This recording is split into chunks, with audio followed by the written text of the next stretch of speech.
ओम श्री परमात्मने नमः। ओम नमो भगवते वासुदेवाय। ओम नमः शिवाय। आषाढ़ मास महात्म्य अध्याय 28 की पावन कथा में हम आज सुन रहे हैं देवर्षि नारद का वामन जी को मत्स्य आदि अवतारों का वृतांत सुनाना।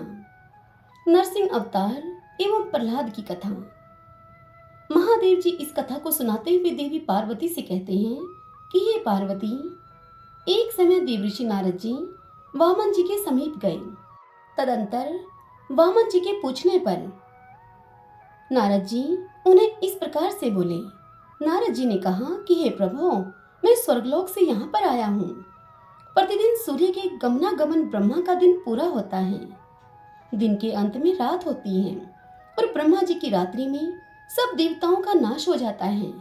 फिर मृत्यु लोक की तो मैं आपसे बात ही क्या कहूँ, जहाँ प्रतिदिन लोगों की मृत्यु होती है। आकाश धुएं से आच्छादित हो गया है। सब देवता राजा बलि के घर गए हैं। सब ऋषिगण तथा ब्राह्मण और ब्रह्मचारी भी वहीं पहुंचे हैं। हा हा हु तुम्ब्रु पर्वत, अप्सराएं तथा गंधर्वगण, ये सब लोग राजा बलि के भवन में गए हैं। बलि उत्पात की शांति के लिए यज्ञ कर रहे हैं। मैं भी उन्हीं के यहाँ यज्ञ देखने के लिए जाना चाहता हूँ। सुना है कि राजा बलि एक कम 1 सहस्त्र यज्ञ कर चुके हैं। उस एक के भी पूरा हो जाने पर संपूर्ण लोकों पर दैत्यों का अधिकार हो जाएगा। वहां यह प्रतिज्ञा करके यज्ञ आरंभ किया गया है कि ब्राह्मणों को जिसकी जो इच्छा होगी वही वस्तु दी जाएगी। हे प्रभु, बलि का कहना है कि किसी के मना करने पर भी ब्राह्मण को मुंह मांगी वस्तु अवश्य दी जाएगी। मेरी बात सत्य होगी। मैं अपने सेवकों, प्यारे पुत्रों, संपूर्ण राज्य तथा अपने आप को भी मांगने पर दे दूंगा। मेरा यज्ञ व्यर्थ न होने पाए। उनकी इस अहंकार पूर्ण बात से मेरे सिर में दर्द होने लगा है। हे प्रभु, भला इस प्रकार प्रतिज्ञा करके कैसे यह यज्ञ पूर्ण होगा? आप ही इस यज्ञ के विध्वंस में कारण होंगे। यह जानकर मैं आपके पास आया हूँ। आप इस समय ऐसी चेष्टा करें जिससे कि वह बलि का यज्ञ पूरा न हो। वामन जी ने यह सुनकर कहा कि हे महर्षि नारद जी, मुझे यह बताओ कि मैं कौन हूँ, मेरी शक्ति क्या है, मैं किस कारण से यज्ञ की पूर्ति में विघ्न उपस्थित करूंगा। जब इस यज्ञ में सब देवता पधारे हैं, सभी ऋषि और ब्राह्मण लोग भी सम्मिलित हुए हैं, तब यह व्यर्थ कैसे होगा? तब नारद जी वामन जी से बोले कि प्रभु, एक समय ब्रह्मा जी ने भगवान विष्णु से कहा कि हे हरे, वेदों के बिना मैं सृष्टि कैसे करूंगा? वेद नष्ट हो गए हैं, उनको मैं नहीं जानता। क्या वे किसी स्थान पर स्थित हैं या नीचे चले गए हैं? मुझ में जल के भीतर जाने की शक्ति नहीं है। आपको 10 अवतार धारण करके सृष्टि की रक्षा करनी चाहिए। अतः आप जलचर मत्स्य हो और शीघ्र ही वेदों को ढूंढ लाकर मुझे देने की कृपा करें। ब्रह्मा जी के यूं कहने पर श्रीहरि ने जल में मत्स्य रूप धारण किया और वेदों को लाकर ब्रह्मा जी को लौटा दिया। तत्पश्चात किसी समय ब्रह्मा जी ने पुनः प्रार्थना की कि हे प्रभु, आप कच्छप रूप ग्रहण करके मंदराचल को पीठ पर धारण करें। समुद्र मंथन से प्रकट होकर लक्ष्मी जी आपका वरण करेंगी। हे प्रभु, ब्रह्मा जी के यूं कहने पर आपने कच्छप रूप धारण किया। समुद्र मंथन के समय आपका वह अद्भुत चरित्र मैंने अपनी आंखों से देखा। तदंतर एकार्णव के जल में डूबकर जब पृथ्वी रसातल को चली गई और कहीं दिखाई नहीं दी, तब ब्रह्मा जी से प्रेरित होकर आपने महावराह का रूप धारण किया और नीचे जाकर अपने दाढ़ों के अग्रभाग पर पृथ्वी को उठाया। फिर जल के ऊपर ले आकर पृथ्वी को यथास्थान पर रख दिया। वह आपका परम मनोहर तृतीय अवतार था, जिसके द्वारा आपने पर्वतों के सहित पृथ्वी को स्थापित किया। अब आपके अत्यंत भयंकर नरसिंह अवतार की, जो आपका चौथा अवतार है, उसकी कथा कहता हूँ। अदिति के पुत्र आदित्य यानी कि देवता कहलाते हैं और दिति के पुत्र दैत्य कहलाते हैं। पूर्व काल में दिति के 2 महाबली पुत्र हुए थे। एक का नाम हिरण्याकशिपु और दूसरे का नाम हिरण्याक्ष था। स्वर्ग लोक में देवता रहते थे और पाताल में दैत्यों तथा दानवों का राज्य था। हिरण्यकशिपु रसातल में राज्य करता था। देवताओं और दानवों ने मिलकर मनु के पुत्रों को पृथ्वी के राज्य पर स्थापित किया था। हिरण्यकशिपु ने यह व्यवस्था तोड़ दी और उसने युद्ध में इंद्र को परास्त करके 7 द्वीपों वाली पृथ्वी तथा अमरावती को भी अपने अधिकार में कर लिया। सब भोगों पर अधिकार करके वह हिरण्यकशिपु अपने पुत्र और पौत्रों के साथ राज्य को भोगने लगा। उस हिरण्यकशिपु ने तपस्या के द्वारा ब्रह्मा जी को संतुष्ट किया और ब्रह्मा जी ने उसे मुंह मांगा वर देने को स्वीकार किया। उस दैत्य ने इस प्रकार वर मांगा, हे श्रेष्ठ, मुझे अमरता प्रदान कीजिए। देवताओं और मनुष्यों से किसी भी प्रकार मेरी मृत्यु न हो। यदि मृत्यु भी हो तो ऐसे पुरुष से हो जिसका स्वरूप कुछ सिंह का और कुछ मनुष्य का हो, जो समूची पृथ्वी को धारण करने वाला हो। उसके थपेड़ों से विदीर्ण होकर मैं पृथ्वी पर मृत्यु को प्राप्त हूं। तब एवं मस्तु कहकर ब्रह्मा जी चले गए। दैत्यराज हिरण्यकशिपु भी अपने स्थान को आ गया। कुछ काल व्यतीत हो जाने पर उसके मन में देवताओं के प्रति बड़ा भारी वैर हुआ। हिरण्यकशिपु सोचने लगा कि देवता मेरा क्या कर लेंगे, विष्णु से मेरा क्या प्रयोजन है और रुद्र भी मेरा क्या बिगाड़ लेंगे। समस्त यज्ञों के द्वारा सदा ही मेरी आराधना होनी चाहिए। हे प्रभु, उस दैत्य का बर्ताव तो ऐसा था, परंतु उसके पुत्र प्रहलाद श्री हरि की स्तुति करते थे, जिनसे उसकी मृत्यु होने वाली थी। उन्हीं भगवान विष्णु का भी चिंतन करने लगे। जब उन्हें दूसरी बातें पढ़ाई जाती थी तब भी वे हरि हरि का ही कीर्तन करते थे। जो 4 भुजाओं से सुशोभित शंख, चक्र, गदा और खड़ग धारण करने वाले पीतांबरधारी कौस्तुभ मणि से उद्भासित संपूर्ण जगत के एकमात्र स्वामी हैं, जो स्मरण करने मात्र से ही मोक्ष देते हैं। उन भगवान विष्णु का मैं सदा स्मरण करता हूँ। उनकी इस बात से दैत्य कुपित हो उठा और दूसरे दैत्यों से वह बोला कि मेरे इस दुष्ट पुत्र को तुम लोग हाथी, सर्प, जल और अग्नि के द्वारा मार डालो। यह सुनकर प्रहलाद बोले कि हे दैत्यराज, हाथी में भी विष्णु हैं, सर्प में भी विष्णु हैं, जल में भी विष्णु हैं और स्थल में भी विष्णु हैं। तुम में और मुझ में भी वे ही विराजमान हैं। विष्णु के बिना यह दैत्यों का समुदाय भी नहीं है। सदा प्रहलाद को मारने की चेष्टा की जाती थी, तो भी उनकी मृत्यु नहीं होती थी। यह देखकर हिरण्यकशिपु की छाती क्रोध अग्नि से जलती रहती थी। तब उसने पुत्र को स्वयं ही दंड देने के लिए उसके मुख पर तलवार तान दी और कठोर वचनों से डांटते हुए उसे मार डालने का उद्योग किया। हिरण्यकशिपु बोला कि अरे बालक, तुझे धिक्कार है, तू नारायण की स्तुति करता है, बार बार मेरे शत्रु के गुण गाता है। अतः इस श्रेष्ठ तलवार से मैं अभी तेरा सिर उड़ा देता हूँ। मैं ही विष्णु, मैं ही ब्रह्मा, मैं ही रुद्र, इंद्र और वरदाता प्रभु भी मैं ही हूँ। तू अपने पिता को छोड़कर दूसरे की स्तुति भला क्यों करता है? बालक प्रहलाद जब पिता की इच्छा के अनुसार नहीं पढ़ सके तो अपने पिता की स्तुति भी नहीं कर सके। तब गुरुजी ने छड़ी से मारकर प्रहलाद को पुनः पढ़ाना आरंभ किया। तब प्रहलाद बोले कि जिन सर्वव्यापी श्री हरि ने चराचर प्राणियों के सहित तीनों लोगों को उत्पन्न किया है, बढ़ाया है और फिर सबका शमन किया है, उन्हीं की मैं स्तुति करता हूँ। वे ही श्री विष्णु मुझ पर प्रसन्न हो। ब्रह्मा जी भी विष्णु हैं, शिव भी विष्णु ही हैं, इंद्र, वायु, यम और अग्नि भी विष्णु हैं, प्रकृति आदि 24 तत्व और उनके साक्षी 25वें पुरुष भी विष्णु ही हैं। वे ही पिताजी के, गुरुजी के तथा मेरे शरीर में भी स्थित हैं।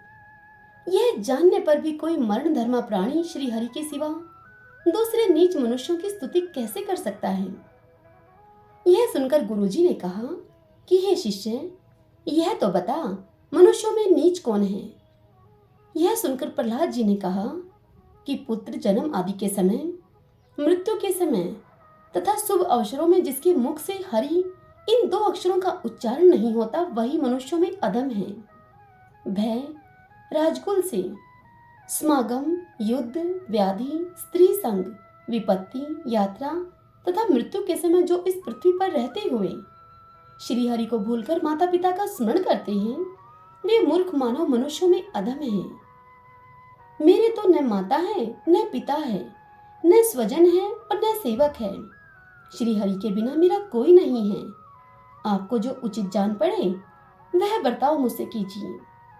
इस तरह की बात को सुनकर दैत्य गुरु को बड़ा ही क्रोध हुआ और वह मारने के लिए प्रहलाद के समीप आया।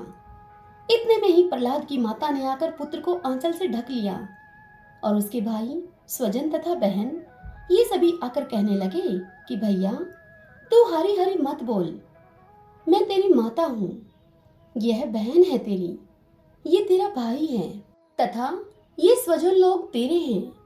हम सब तुम्हारे पिता का सम्मान करते हैं, इसीलिए हम बहुत दिनों तक यहाँ जीवित रह सकते हैं। अतः तुम्हें भी इनका आदर करना चाहिए। यह सुनकर प्रहलाद बोले कि प्रकृति मेरी माता है, बुद्धि मेरी बहन है। हे माता, जिसको मैं कहा जाता है वह अहंकार है। पंच तन मात्राओं के समुदाय मेरे सहोदर भाई हैं, जो मेरे साथ ही जाते हैं। इनको उत्पन्न करने वाला जो 25वां पुरुष है वही मेरा पिता है। परमात्मा श्री हरि ही अंतर्यामी इस शरीर में स्थित हैं।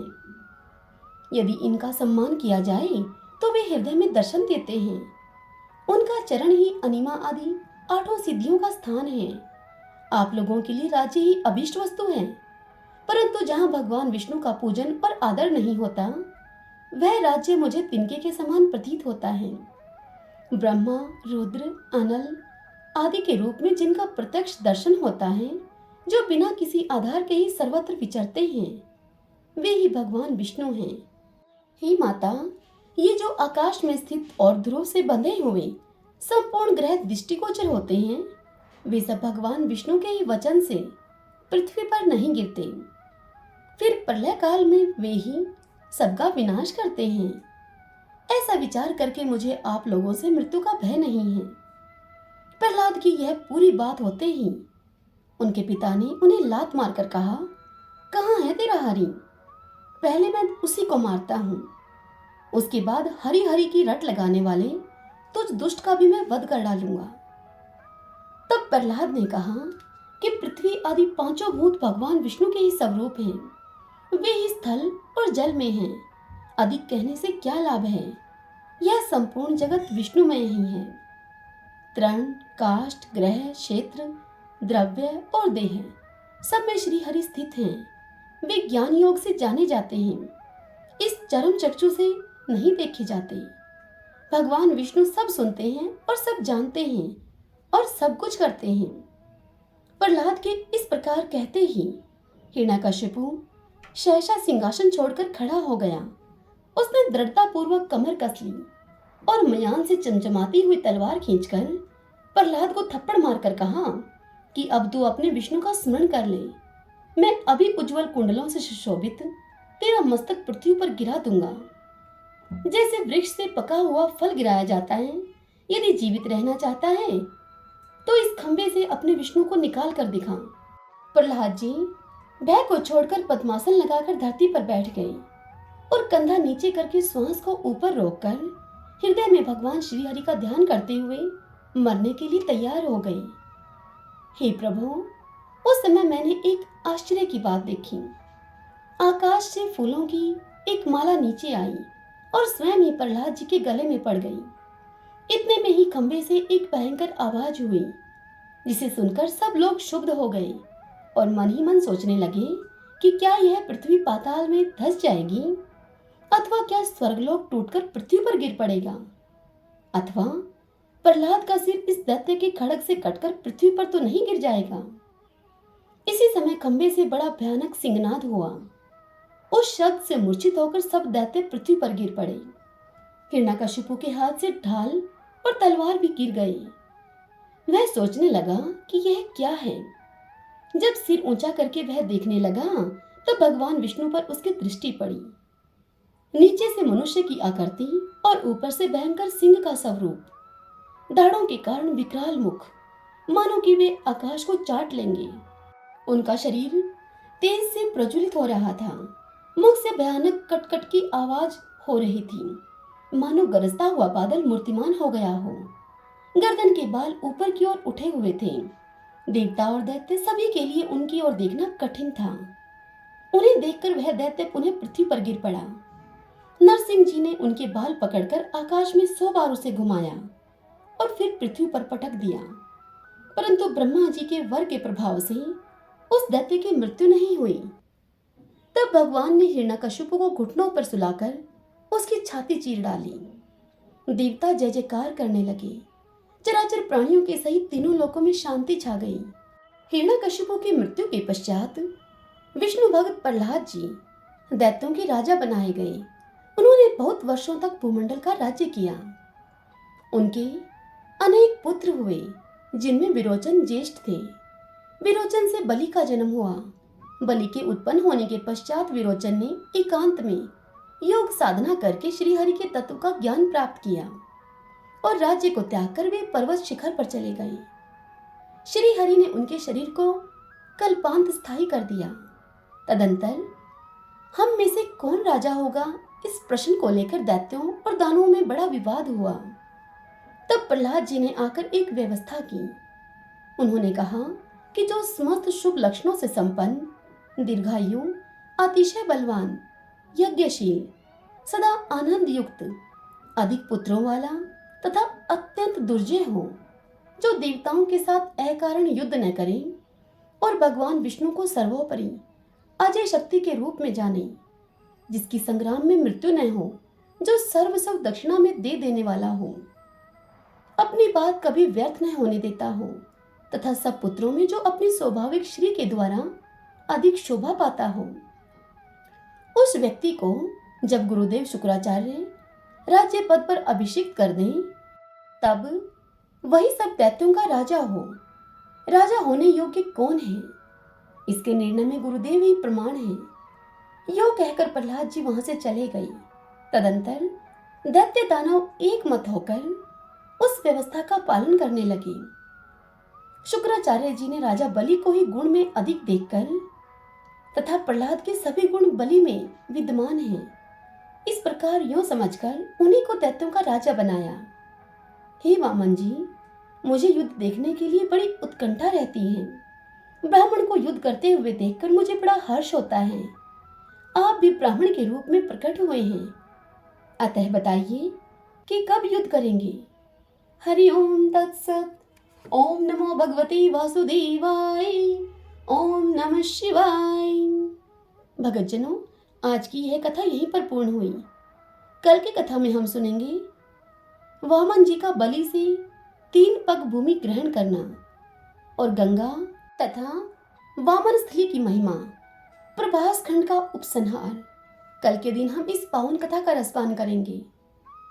आज की यह कथा आपको कैसी लगी, कमेंट बॉक्स में कमेंट करके और वीडियो को लाइक करके आप हमें अवश्य बताइएगा। हरे कृष्णा।